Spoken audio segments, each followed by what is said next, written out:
Hey there, welcome to episode 2 of Awareness, the podcast, fostering a more compassionate, empathetic, and accepting society. I'm your host, Rob Daniels, with another host that I'm about to introduce you to. First, I just want to make mention that I'd like to say thank you so much, really, for all the incredible encouragement and feedback we got on episode 1 of Awareness, the initial launch of Awareness last week. And that was with the amazing Susan from Simcoe County Suicide Awareness Council. She is a volunteer there. And we certainly learned a lot about how you can help others when it comes to suicide prevention, navigating grief caused by suicide of a loved one, and more. So if you haven't seen that episode yet, you should certainly do so. Click like, subscribe on YouTube or wherever you get your podcasts, and that would be certainly appreciated. Now, speaking of Simcoe County, also having ties to that region is my very good friend and fellow Barrie Baycats host, content creator, broadcaster, content provider, jack of all trades, really, if you think about it, having recently got into the real estate world. I'm talking about Ben Davy. Welcome to the podcast. Thank you, Rob. It's a real honor to be here. And thanks for inviting me on Pizza Lunch Tuesday. Yeah. My goodness, I had no idea you were going to feed me. I thought you were taking me to Denny's after the podcast. You don't have to do that anymore, really. Oh, I'm looking forward to it. Whatever.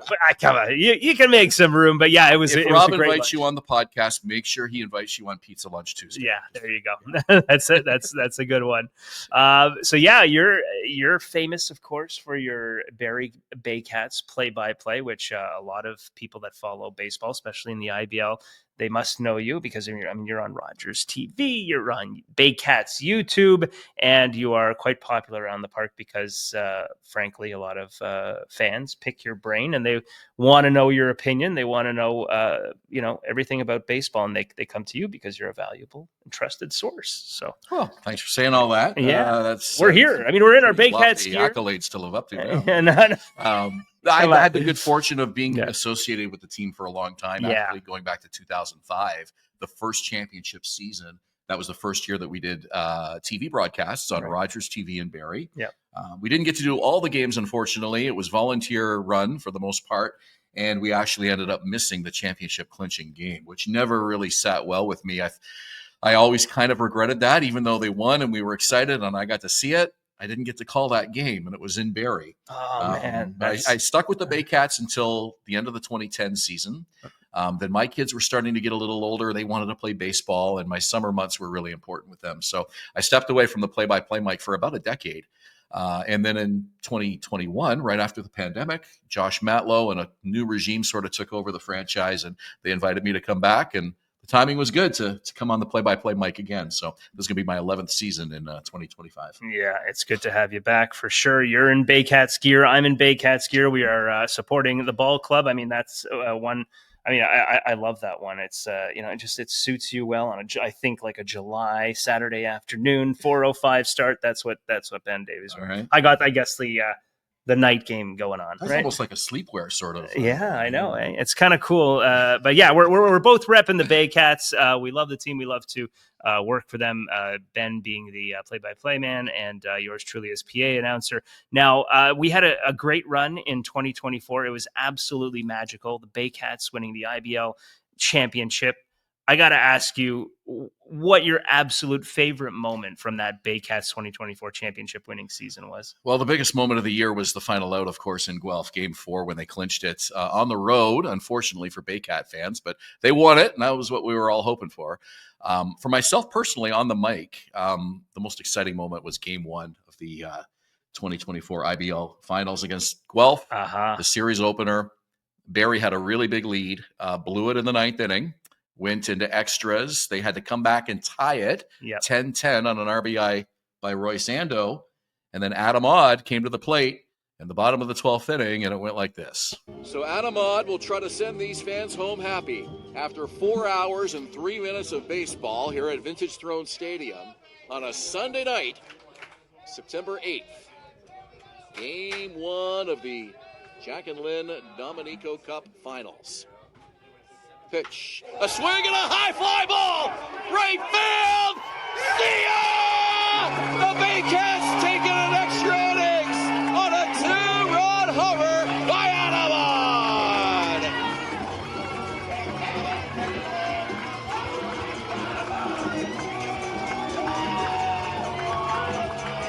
Listen to this crowd. Look at those players. They did it the hard way. And what a moment that was. Still get chills watching that. Yeah. You know, unfortunately, a lot of Baycat fans weren't there to see it because it was a Sunday night. It was the 4th hour of the game. It was after 11 p.m. Yeah. So a lot of parents had to get the kids home. It's a school night, a work night. And I've had so many fans say, Ben, we were at that game. Unfortunately, we had to leave early, but we heard your call as soon as we got home. We put on the TV and we saw it live on television. So I don't even know if they let Adam Odd cross the plate before they ripped his shirt off completely. That was what a celebration! It was really that cool. was. It was certainly fantastic, and a great memory indeed. Hopefully, more to come with championships. How many have you been a part of now? Well, that was the second season where I had been calling play-by-play. Like 2005 was the first for me, and then last year, 2024, I missed the string of 6 consecutive championships that they had from 2014 to 2019 because I just wasn't broadcasting during that time. I was watching games with my kids and that sort of thing. So saw them, but it wasn't on the mic, unfortunately. Yeah. So. Well, again, hopefully more to come. And for those that don't know, the Barrie Baycats organization, if you're new to baseball or you just come across Baycats baseball on Rogers TV or on Baycats on YouTube, the channel there, they play in the Intercounty Baseball League, and it's considered semi-professional baseball, which is very good baseball. You get a lot of guys playing in this league across Ontario that have played Major League Baseball before. So we're talking like guys like Dalton Pompey that played in the Blue Jays 2015, 2016 era throughout the playoffs there. You even get like Rob Butler is the coach of the Toronto Maple Leafs baseball club. And we have like we've got our very own Frank Garces, incredible pitcher for the Baycats who pitched, a little further into his stats, but more with San Diego and MLB, right? 2016, 2017, I think, with the Padres. Willie Garcia is a new Baycat who's going to be joining the team this year. Yeah. And he played for the Chicago White Sox in 2017. Incredible. So I'm a big White Sox fan. Yeah. Willie was there for a little while, so it'll be neat to meet him. And you were so excited to meet Dalton Pompey. So excited. You brought a baseball, and I'm like, what's Rob doing getting autographs from the visiting team? The Guelph Royals are here, and he's running around like a kid with his pen and his baseball. And I wanted him to sign that specific moment in the playoffs where he slid headfirst into third base. It was one of those Blue Jays moments. I'm a huge fan of like getting the autographs of certain moments, like Devon White up against the fence in the 92 World Series when he it should have been a triple play. The Toronto Star even reported it as a triple play. They showed the tag and it was still, no, he didn't get that triple play. It should have been. But I love those moments for sure. And I imagine you do as well. And I'm sure there's going to be more to come from those MLB guys this year. And what I find good, and you probably can attest to this as well, is that these MLB guys, they actually, they're mentoring the college players that are on the team too. So it's good to have those college guys and the MLB guys there. And if you're watching these MLB guys, you should be like, right up there as a college player and say, you know what, I got to watch these MLB guys because if I want to make it further and get past NCAA, I gotta, take notes on Frank Garces. Right. Who better to learn from than someone who's actually been there and played on the show? Exactly. So, it's certainly an interesting mix of veterans and up and coming talent.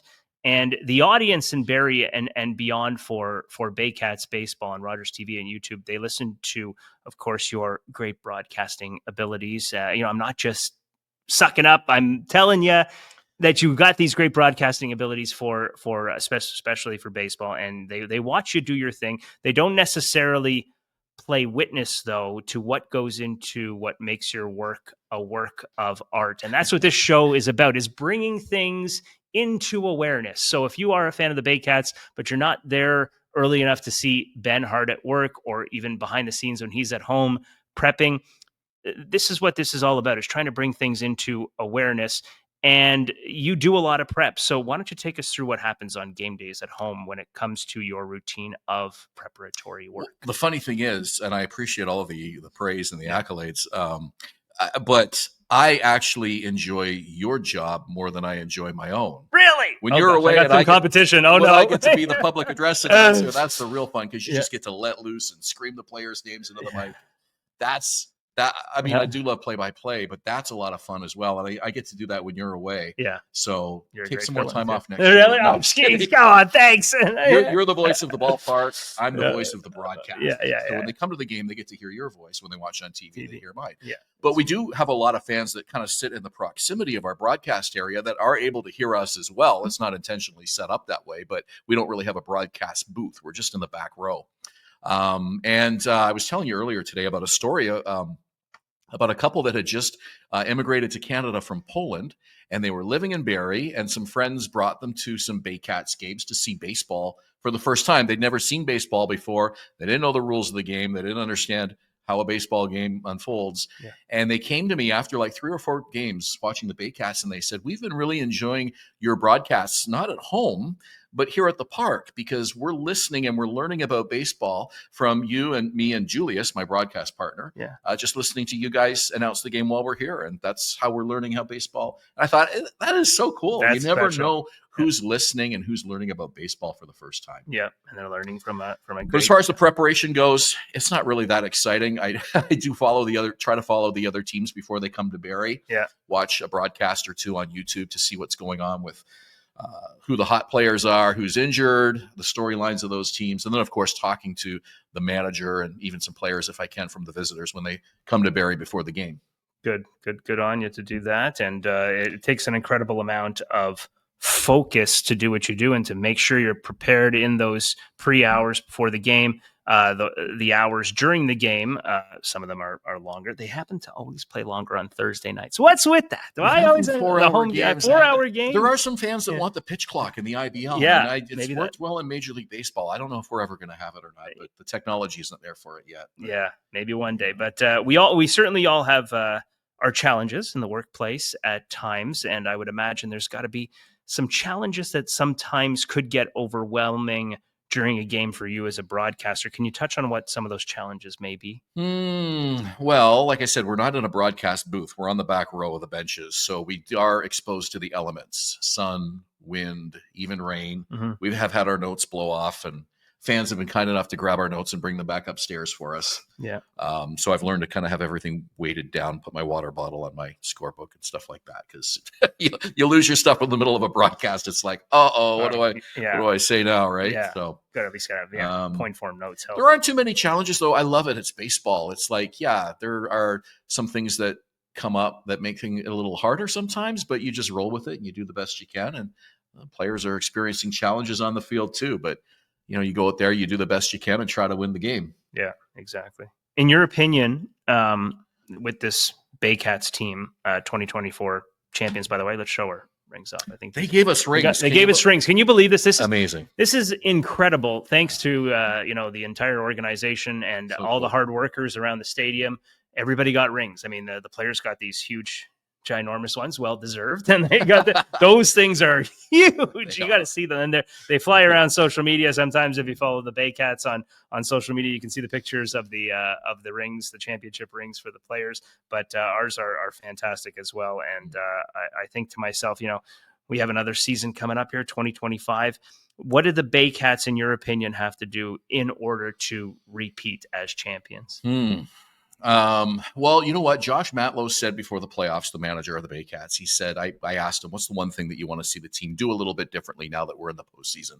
He said, it'd be nice to get an early lead. Mm-hmm. And that was exactly the key to the Baycats going 10-0 through the playoffs, was that for 93 consecutive innings, they never trailed at the end of an inning at any point. And that streak is going to continue on opening night in May 15th for the home opener. We'll see how long that streak can keep going. But 93 innings, completed innings of not trailing. That's mind-blowing. So as long as you're up in the game, certainly have the pitching to help us with that. Well, the pitching is the best in the IBL. Starting pitching for sure. The bullpen was a concern last year. Yeah. They got a couple of young flame-throwing arms that they think are going to be able to eat up some innings. Mm-hmm. And the outfield will be very interesting because Canisijo won't be back, unfortunately. He's with I'm gonna the miss that guy. Frontier League. I Love know. introducing that guy. Canisijo. So good. Spark plug, Yeah. base stealer. Yeah. I mean, he's the straw that stirs the drink. Yeah. So there's a spot in center field now. Noel McGarry-Doyle is draft eligible, so we'll see what happens with him. But the Baycats have brought in some players too now. Yeah. So we got Willie Garcia. He's going to get a spot in the outfield. And So I think they're going to be okay. yeah, should be interesting. Can't wait. May 15th is the home opener, by the way. You can go to barriebaycats.com for more information on that.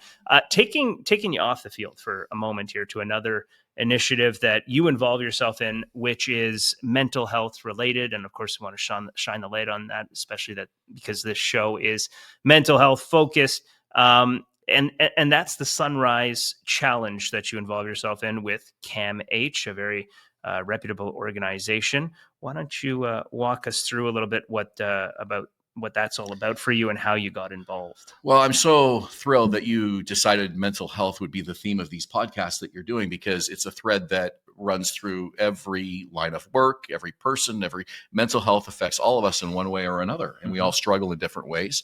For some have very serious mental health challenges. I've been up close to people in my own life who have had seasons where the mental health challenge has been so difficult that it's been virtually debilitating and affecting areas of their lives in serious ways. So in 2021, I started getting some emails from CAMH, the Center for Addiction and Mental Health. And it was a Sunrise Challenge that they were doing. And I love waking up early. I need a reason to wake up, but when I do, I always feel good.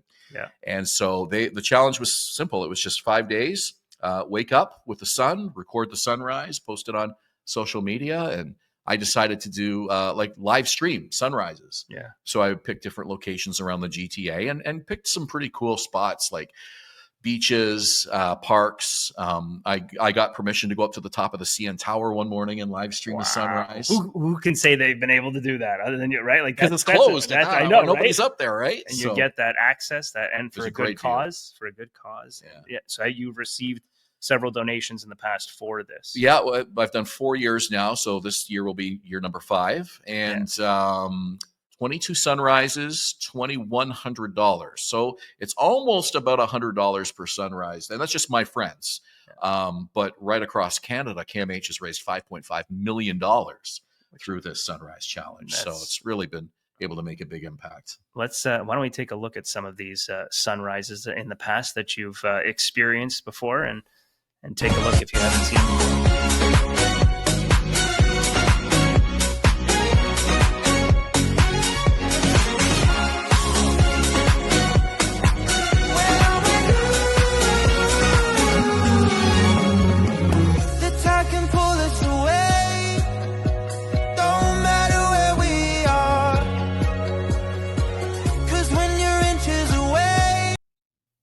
Look at that. Fabulous. The fun thing is when I wake up 4:30, 4:45, hop in my car, I don't know what the sky's going to look like. It could be overcast, could be raining. You saw there, like sometimes the sky is just beautiful, pink, orange, all kinds of different possibilities and colors that you might see. And some of them are magnificent. And then sometimes it's just cloudy and gloomy. But, every day is a fresh start. That's what I think is the significance of it, is getting up early. There's endless possibilities. For some people, it's going to be the best day of their lives, and they don't even know it.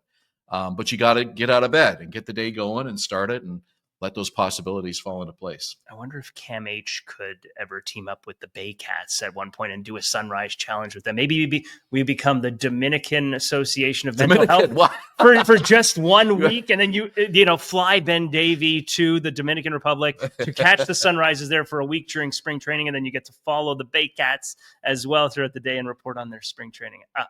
Can we get that happening? I like the way you're thinking. CAMH, Baycats, can we make this happen? Someone would have to donate the flights though, because we don't want that coming out of the $2,100, right? Yeah, exactly. But that is a fantastic initiative, though, that you involve yourself in, and it happens typically every year. You're doing it. Yep, doing it again this year. It's not till May, so the weather will be a little nicer, hopefully. May 26th, the last Monday of the month is when it starts. And I live stream it, and then I post it later in the day, so that if you're not up that early, you can still see it. Make a donation if you like. You don't have to, but every little bit helps, and we'll see how much money we can raise this year. So give those handles again on social media to follow those sunrise challenges. Where can they follow you? Yeah, you can follow me on I'm Ben Davy, so it's IMBENDAVY, or send me a friend request on Facebook, and I always accept every request that comes in. It's a public page, so anybody can watch and follow along. We'll look forward to that. End of May. What's the toughest mental health challenge do you think that yourself, Ben Davy, has had to go through in life thus far, and how did you navigate it? Well, I think the hardest year of my life so far, when I think back, it was the best year and one of the best years and one of the worst years combined. It's funny how life balances that way sometimes. But 2015, I got married, I remarried in the summer of 2015. And 4 months later, I was doing my morning radio show. And tell me if you've heard this story before.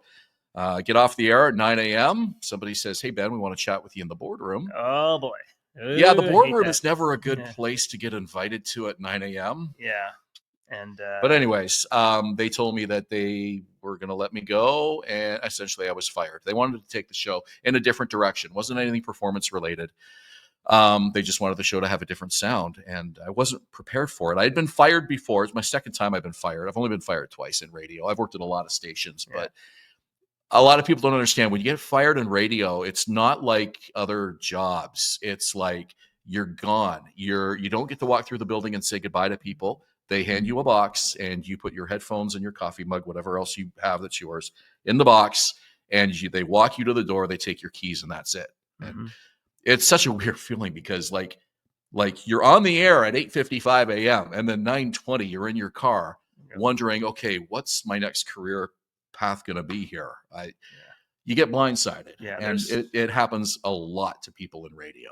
There's a lot of shock involved. And someone said this to me the other day, actually, and when you lose your job, there's, you talk about people that have, that go to funerals, family members that have passed away. They're in jobs that people have, certain ones. There is grief. There is a grieving process for people that lose their jobs, and it's not brought into awareness enough. And I feel like that for radio people is a real thing. And it took me a while to find work again. That was the other thing. I'd only done radio all my life. I'm like, what am I going to do now? And I had a real hard time getting calls returned to me from other stations. Yeah. This was right around the time that I think radio programmers were starting to figure out we can have one DJ do a show in 4 or 5 different cities. And it's not, when you turn the radio on now, it's very often the case that the DJ you're listening to isn't even in the city that radio station is from. So program directors would call me back. They'd be like, well, you sound great. We'd love to have you, but we're just trying to keep our own DJs busy right now because we're laying off. So the whole industry was really starting to change right around that time. And I had to start to think of other career options. Yeah. I got into live DJing, which was something similar, but very different. Doing weddings, dance parties, things like that. Yeah. A lot of fun. I couldn't make a full-time living out of that, though, because people just do that on weekends. It's not a Monday to Friday thing. So, and now I'm in real estate. So that's a brand new career venture that I just kind of took upon myself a couple of years ago. So that's a good thing that you've overcome what happened to you. It's showing that, you didn't let this thing beat you to the ground. You got up, you figured out what kind of transferable skills you have, and you're running with it, and you're still staying in the game by utilizing your voice by being at Baycats games, by voicing stuff for them. And it, as long as you're living your purpose somewhat, like you've got it, it doesn't necessarily have to be full time, but you're doing it, and good on you for having a good attitude and overcoming what you went through in 2015. It sounds familiar, doesn't it? It does. I'm going through it right now, and it's an interesting thing. You're exploring. You got to explore what other skill sets you might have, or what other visions or dreams or goals you can connect the dots and try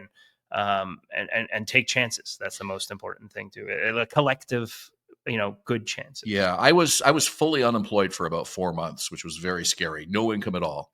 My wife, who I had just married, had just quit a job that wasn't really suitable for her. That was before I got fired. So neither of us were working. And when you live paycheck to paycheck like we were, 4 months drains whatever you've got saved up really fast. Absolutely. And you start looking at credit lines and like, okay, we just got to keep going here. And one of us catch a break. I remember I don't know if I told you this story, but there was one, it was in January. And I'm like, okay, I got to do something. I'm not hearing back from any radio stations.